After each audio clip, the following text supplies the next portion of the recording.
All right, today we're breaking down an event that absolutely sent a shockwave through American politics: the assassination of a really prominent activist. This is a story about a single bullet. Yeah, but it's also about the deep, deep cracks it exposed in the whole idea of free speech. So, it all begins with this one stark image: a rooftop. You know, usually a place of elevation, a place of perspective, but on this day, it was a sniper's perch. And right below it, a courtyard. We're at Utah Valley University, and it's filled with 3,000 college students. This was supposed to be, an open space for debate, for ideas, for activism. And then, in just an instant, everything changed.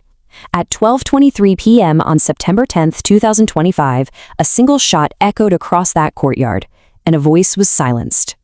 Look, what happened that day wasn't just another campus shooting. Governor Spencer Cox, he called it exactly what it was: a political assassination.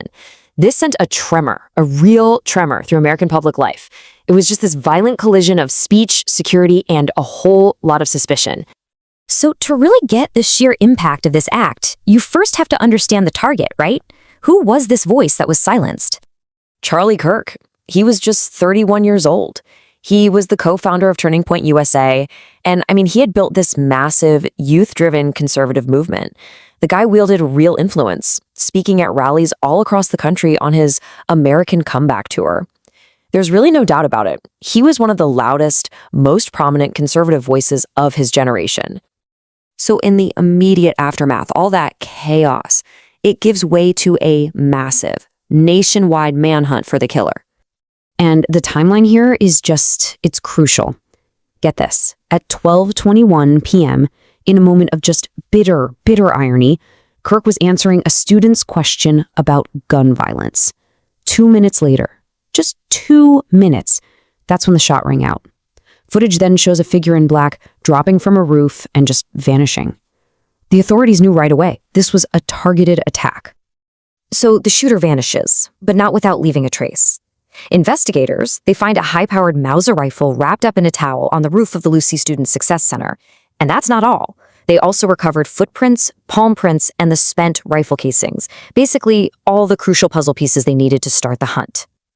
But then, investigators found the most chilling detail of all. Etched onto the spent bullet cartridges were 2 words: transgender and anti-fascist. This wasn't just a murder weapon anymore. It was a message. The killer had literally scripted an ideology directly onto the ammunition.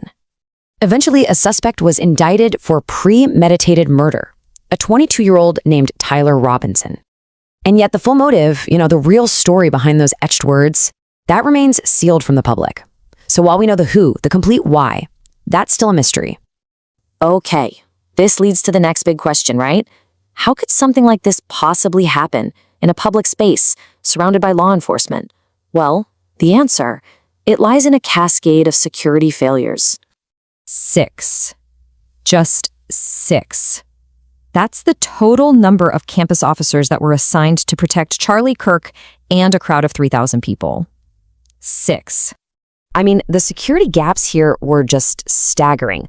Let's run through them. There were no back checks, no drone surveillance, and here's the big one: absolutely no one was monitoring the rooftops, even though the courtyard was surrounded by tall buildings. On top of that, access to those buildings was left wide open. It was a perfect storm of vulnerabilities, really. And maybe the most damning part of all this, the danger wasn't unforeseen. It wasn't a surprise. Students knew there could be conflict, and they had actually petitioned for more protection for the event. And those warnings, they were dismissed. So this wasn't just a failure of security. It was a failure to listen. The assassination of Charlie Kirk really forces us to zoom out, to get away from just the crime scene and confront the profound and honestly disturbing questions that this raises for every single one of us. And the shock was immediate. It was widespread. Former President Donald Trump called it one of the most horrible things I've ever seen. And that sentiment, it really crossed political lines. The horror wasn't just about the act itself, but what it represented for everyone. Which brings up a really practical but vital question.